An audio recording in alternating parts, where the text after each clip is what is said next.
Welcome, everyone.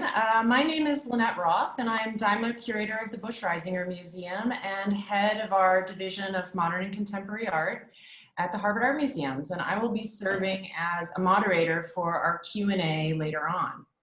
I want to thank you for joining us for this session in our relatively new series, Art Talks Live, which offer an up-close look at works from our collections with a team of curators, conservators, fellows, and graduate students. And you can join us on Zoom on every other Thursday afternoon at 2 p.m.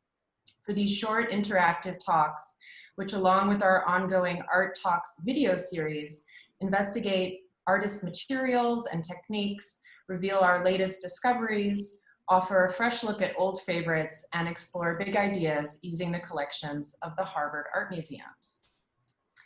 Before we get started, just to go over a few logistics, we are using the webinar format in Zoom, so you will notice that your microphones are muted and your videos are not visible.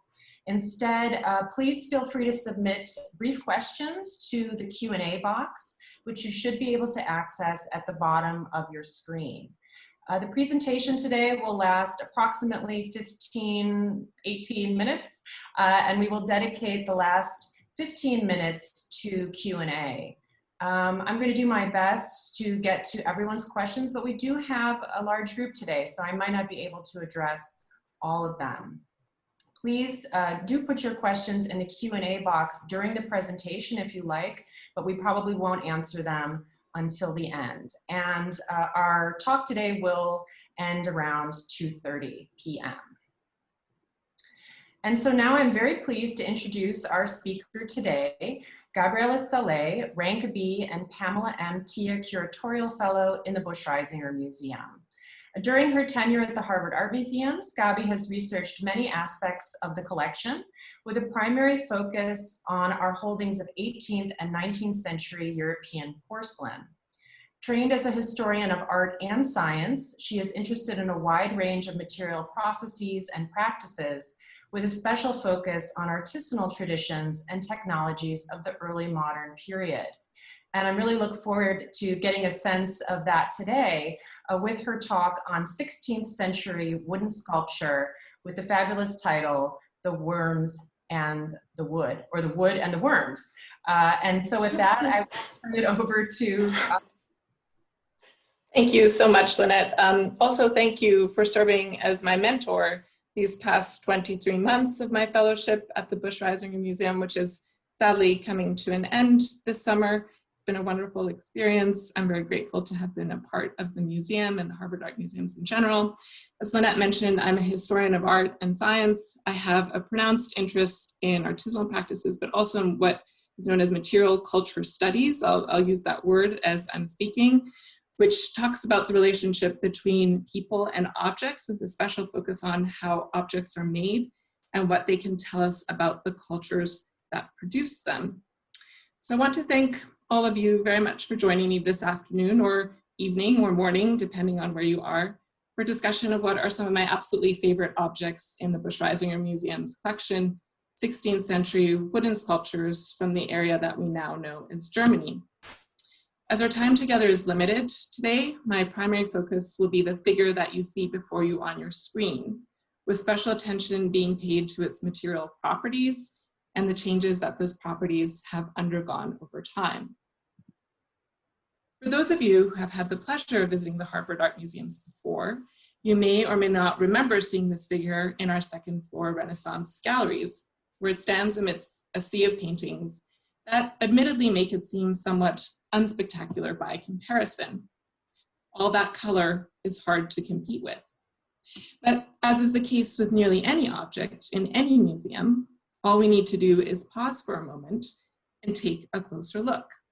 And suddenly a whole world of questions and potential discoveries begin to open up before our eyes.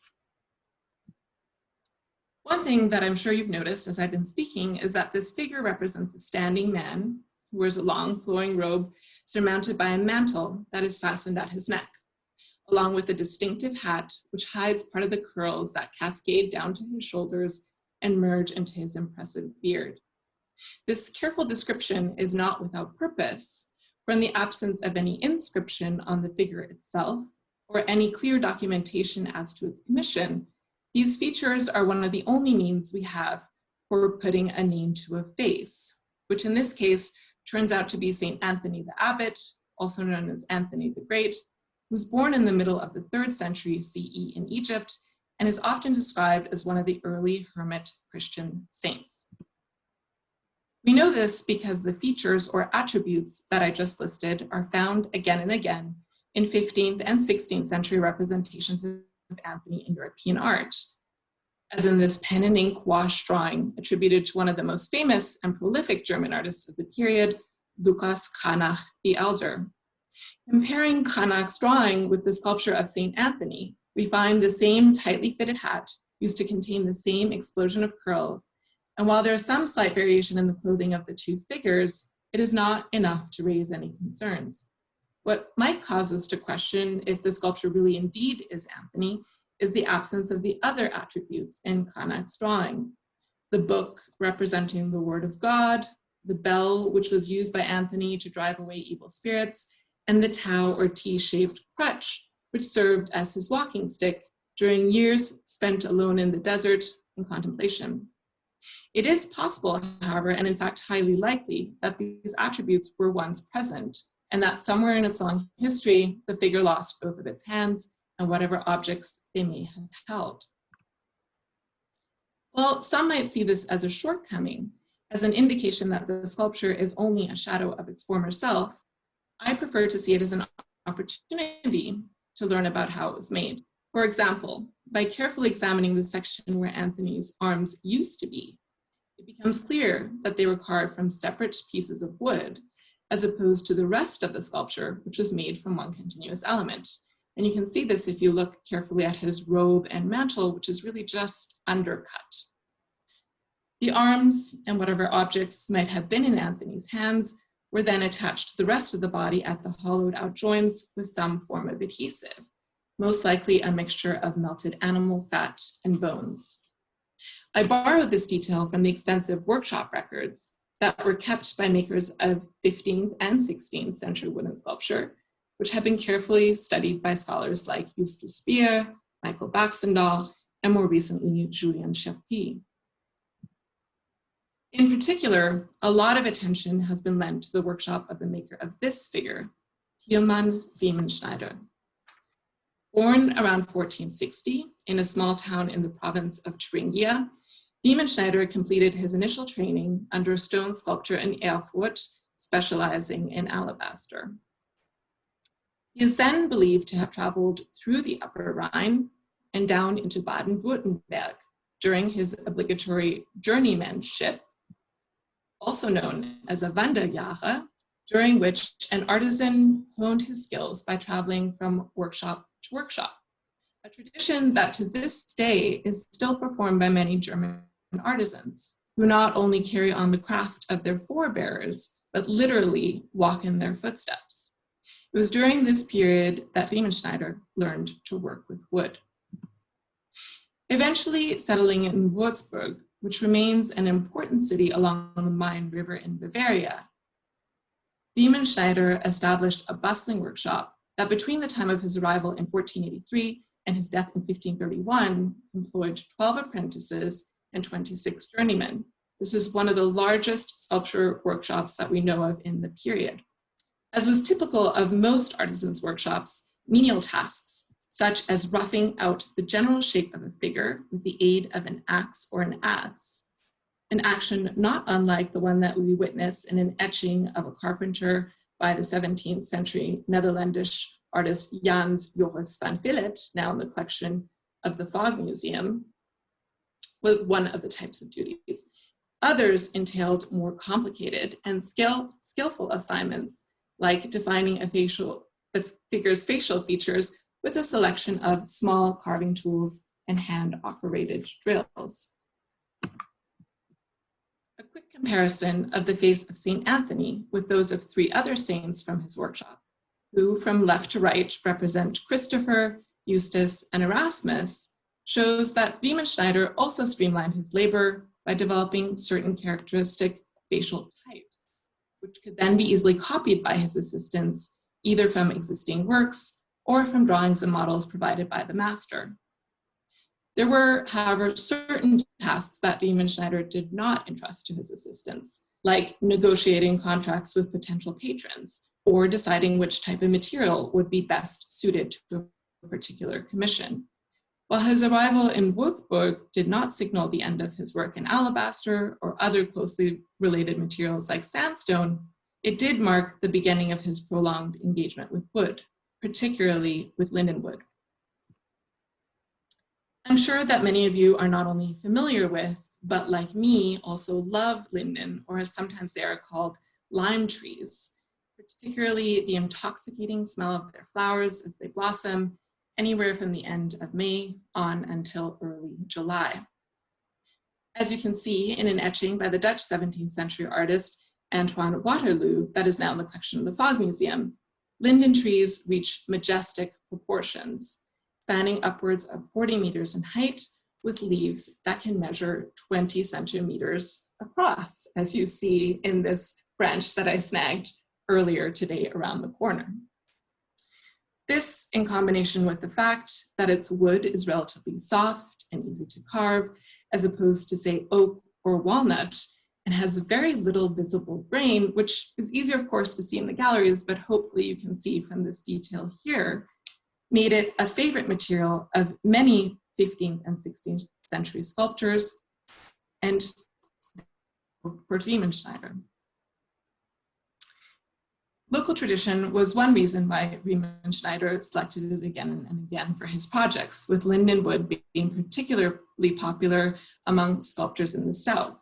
Another, admittedly more esoteric reason, first suggested by Michael Baxendahl in his 1980 The Limewood Sculptors of Renaissance Germany, which remains a model of material culture studies, is that linden trees were attributed certain magical properties, an association that was not lost either to Riemenschneider nor to his patrons. For example, during times of plague, linden trees were hung with votive tablets that were intended to protect the local population. The bark, the leaves, and the seeds were all used on a regular basis to heal the body and calm the mind. Baxendahl even points out that the word Linde in early New High German means holy grove, and that it was not uncommon to find people making pilgrimages to sites with many linden trees. The importance of all this to our present discussion lies in how Riemenschneider's sculpture shows a man, a saint, whose duties included offering solace to those who were sick, particularly to those who suffered from one of the worst diseases known to contemporaries, ergotism. Caused by long-term poisoning through the consumption of ergot, which is a fungal disease that infects certain types of cereal grasses, the effects of ergotism were horrific and included convulsions, hallucinations, gangrene, even death. While there had been recorded cases of ergotism in Europe since the 9th century, its true cause would not be discovered until the 17th century. And during Riemenschneider's lifetime, it was thought to be a sign of bewitchment or possession by demons. Since St. Anthony had been likewise tormented by demons during his years of solitude in the desert, he was thought to have great empathy for those who underwent a similar fate. Moreover, the monks that belonged to the religious order founded in his name were highly skilled in easing the pain of those who suffered from ergotism, which consequently came to be known as St. Anthony's fire.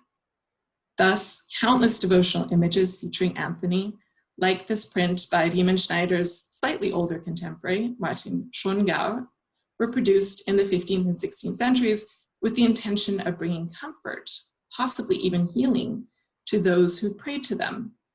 What could be a better material for expressing that hope than lindenwood?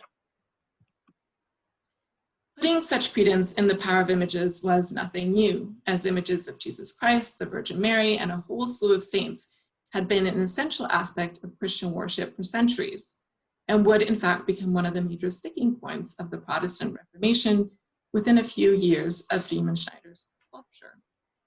The iconoclasm, or Bildersturm, that accompanied the Reformation in parts of Europe may in fact account for why St. Anthony today stands as a lone figure, when he was clearly intended to be part of a larger ensemble.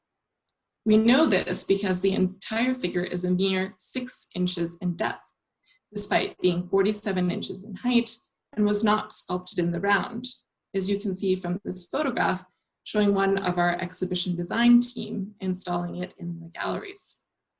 Its flattened, hollowed out back is a telltale sign that it was originally intended to stand in some kind of a niche, perhaps as part of a wooden altarpiece, like the one that is on display not far from it in the galleries and is believed to have been carved around 1516 by an unidentified artist in the region where Riemenschneider was born. As you can see from this short video taken by Lynette when we were installing the altarpiece in preparation for the opening of our new building in 2014, such objects are typically complicated, multi-figured, and multi-paneled affairs, whose wings, the term used to describe the panels that extend out from the center of the altarpiece, can be opened and closed, and were consequently decorated on both sides. This was due to the fact that altarpieces, named as such because they literally sat on or above the altar where the priest said Mass, performed different functions during different parts of the liturgical year, with the central panels being revealed to the faithful only on important feast days like Christmas or Easter, or on days commemorating the lives of the saints whose images were contained inside. While I could spend hours talking about altarpieces, including the strict guild regulations and competitions that accompanied their making, what I want to underscore here is that the figure of St. Anthony would have originally been accompanied by images of other holy men and women, who, besides decorative elements, like the elaborate carved scroll work that you see at the top of this altarpiece, would have been enhanced by the many sights, sounds, and smells of a Catholic Church fulfilling its ritual functions. The sensory experience of religious worship brings me back to the material properties of Riemenschneider's sculpture. For you will notice one of the fundamental differences between it and the altarpiece that you've been looking at is that it contains far fewer colors. In art historical terms, we would say that St. Anthony is monochrome, meaning that he exhibits a singular color, which we might describe as a rich, warm caramel, and was accomplished through a mixture of egg and pigments. Whereas the figures in the altarpiece, like the unidentified bishop saint, are polychrome, meaning that they are painted with a multitude of colors, which also hinged on pigments like azurite, indigo, vermilion, and white lead, as well as a considerable amount of gold leaf, which would have glimmered in the surrounding candlelight, giving the whole ensemble an unearthly glow. There are numerous theories as to why Riemenschneider's sculptures did not participate in the long tradition of polychromy that preceded them, including a desire to evade the growing debate over the place of images in religious worship on the eve of the Reformation. One cannot deny that the polychrome bishop does indeed appear more lifelike, and would certainly have done so in its original setting, and thereby lends credence to the idea that the saints could serve as intercessors on behalf of humankind, facilitating forgiveness for its sins and ensuring the faithful a place in heaven, an idea that was adamantly denied by reformers.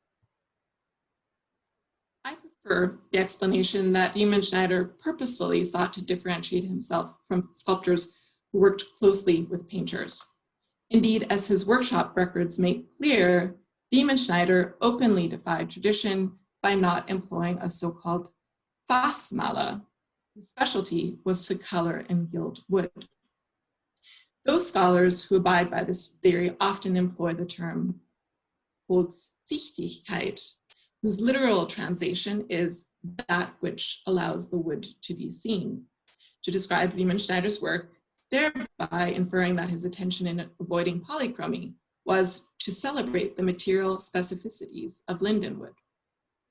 This indeed seems to be the case if we consider a detail like the right shoulder of St. Anthony, where we find Riemenschneider using what some might have considered to be a flaw, namely growth rings accompanied by a few characteristic cracks that form over the lifetime of linden trees to decorative effect.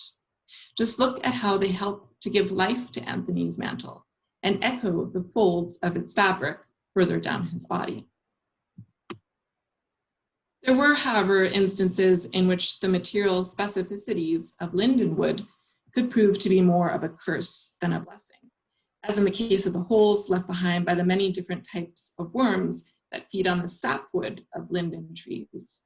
Examples of this are visible in various locations on Riemenschneider's sculpture, as in the case of the feet, seen here and here and here, as well as in this fragment from a nearly contemporaneous sculpture representing the Virgin Mary and Christ Child. While such holes, if present at the time of making, would not have been as visible when a figure like St. Anthony was placed high above an altar, they would have nevertheless been a constant reminder to the maker that his work, much like his own body, would eventually return to the earth from which it had come. Here we have a very literal expression of the phrase, earth to earth, dust to dust, ashes to ashes.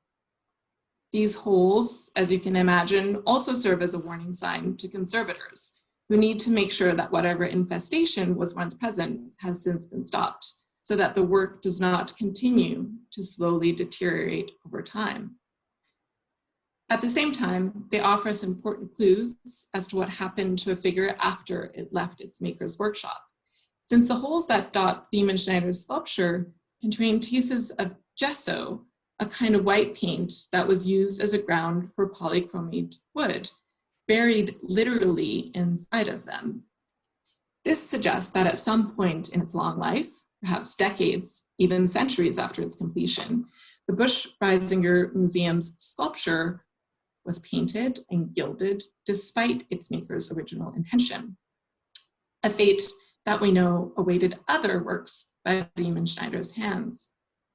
Exactly when and why it was then returned to his original conception is a question whose answer I can only speculate at, and has to do with the posthumous representation of Riemenschneider's work, including its restoration by earlier generations of conservators, a topic that unfortunately goes beyond the scope of this presentation.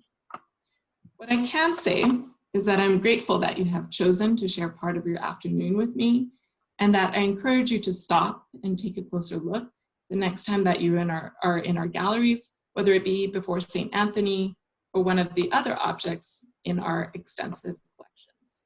Thank you so much.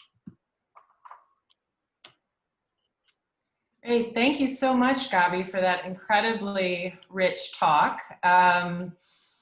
I love listening to you because there are so many layers of meaning that you've managed to present for us today, from the material, the spiritual, the historical, the artistic, and I'm sure that we will have some questions. We don't just yet, so I'm going to jump in and ask you to say a little bit more about you talked about the gesso that resides now in the wormholes of the St. Anthony sculpture. And because that has been such a source of debate, when was the sculpture possibly painted? What does the gesso tell us? I was hoping you could just expand on that for our audience a little bit more. Sure. So it's a mystery, really. Why is the gesso inside of the wormholes? Of course, these holes could have been formed before Riemenschneider and his workshop began to carve St. Anthony. It could have been something that formed afterwards. It's possible that the figure as part of an altarpiece or another kind of construction stood for many years before it was then painted. And perhaps during that time, it was fed on by these creatures. We know, for example, that an altarpiece that is now in a collection in a museum in Heidelberg was painted 5 years after it left Riemenschneider's workshop. It was polychromed and gilded because of the wishes of the patron. This is a very small amount of gesso that our conservators have found in these wormholes, which is also one of the questions, why just this small trace then? It's possible that the sculpture was very thoroughly cleaned at some point in its history. It entered our collection in the late 1950s, which was really a moment that wooden sculptures like this, linen wood sculptures like this, were being heavily collected by American museums, with the cloisters of the Metropolitan leading the charge.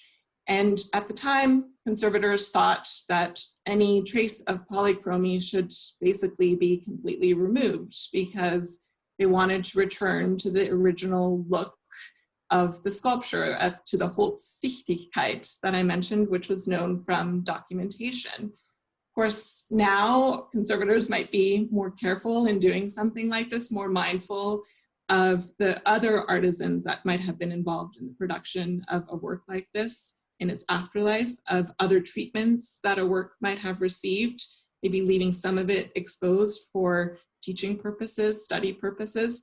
So we don't know where this sculpture was before it entered into our collection. Many of these works, like I said, were torn apart during the Reformation. They were burned, they were hacked to pieces, they were seen as threatening. There was also, of course, the Napoleonic invasions that we have to think of in the German-speaking territories, the beginning of the 19th century, where churches, cloisters, abbeys were secularized, altarpieces were taken apart. Later, altarpieces were then put together by enterprising dealers. This is, in fact, the case with our St. Anne altarpiece, as you know, Lynette. I just love thinking about German words like Holzsichtigkeit, and I'm really glad that we can do that in talks like these at the Harvard Art Museums. I have now a few questions from our audience, and let's see.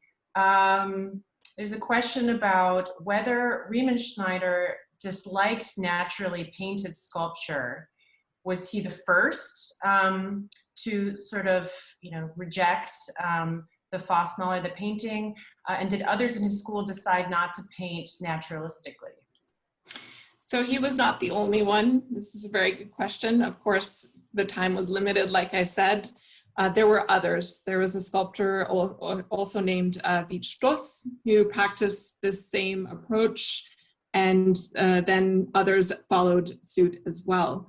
So this was relatively radical, though, at the time, and it was one of the reasons why some patrons sought out Riemenschneider in particular. They wanted something that was perceived as being very modern, which maybe is not something that we would immediately say when we look at Riemenschneider's work today, but in fact, this was really something very new at that moment. We also do, though, have to think of the fact that there was a very long tradition of woodworking in Germany that went well beyond this, both in terms of time and in practice. There were tiny, small wooden sculptures that would have been fitted into people's personal cabinets and studies, for example. Kings and emperors were said to practice wood carving. It was a body of knowledge that was very much ingrained in the culture. So to bring forward the woodiness of the wood, so to speak, was seen as something new. Yeah, we had a related question about why polychromy was abandoned. And the audience member asks, why it was abandoned and why it seems like it was abandoned until now. A sort of move away from polychromy already in early Renaissance sculpture to today. Well, I will say that there's definitely polychromy after this as well. I don't want to give the impression that this ends altogether. We have some really wonderful examples in the collection, which are unfortunately in storage, and I hope that in years to come, maybe they can also see some time in our galleries from the 17th and 18th centuries, which are polychromied in full glory.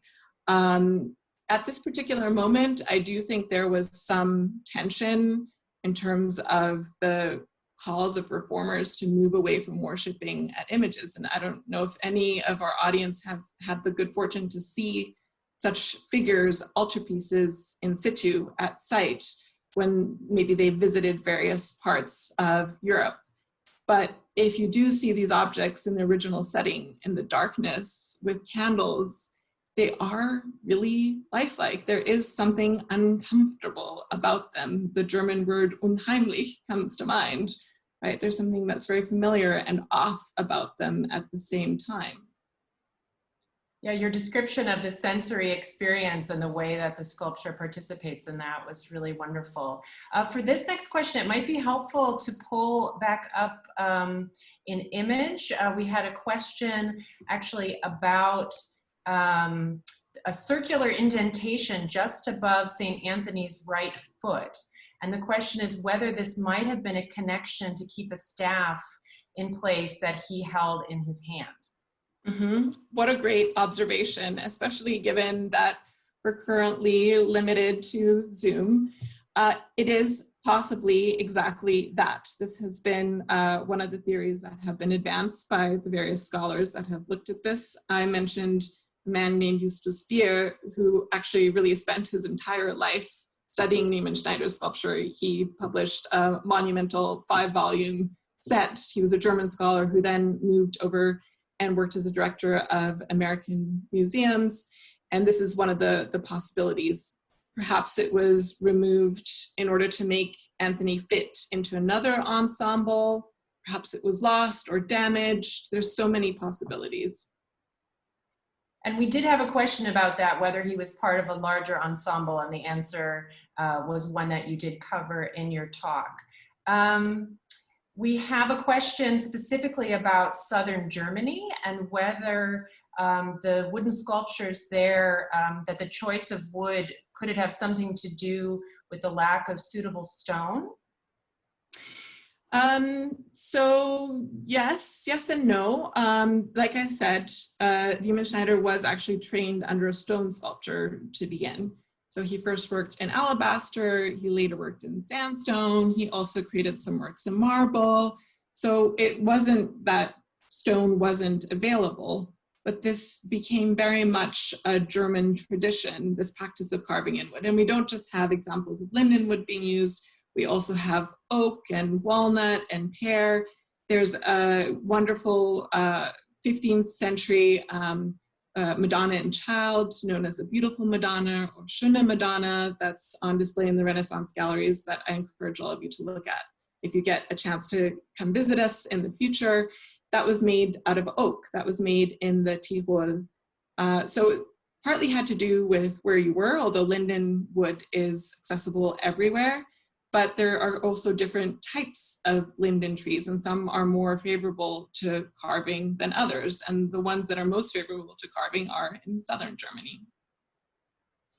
And speaking of Germany, and we're going to have to wrap up shortly, but I like this question, and I'd like to know it too. What is your favorite Riemenschneider in Germany? Oh, so if we get a chance to ever travel. Well, it's one that, is, I think, really high on my list of places to see because I actually haven't gone there myself.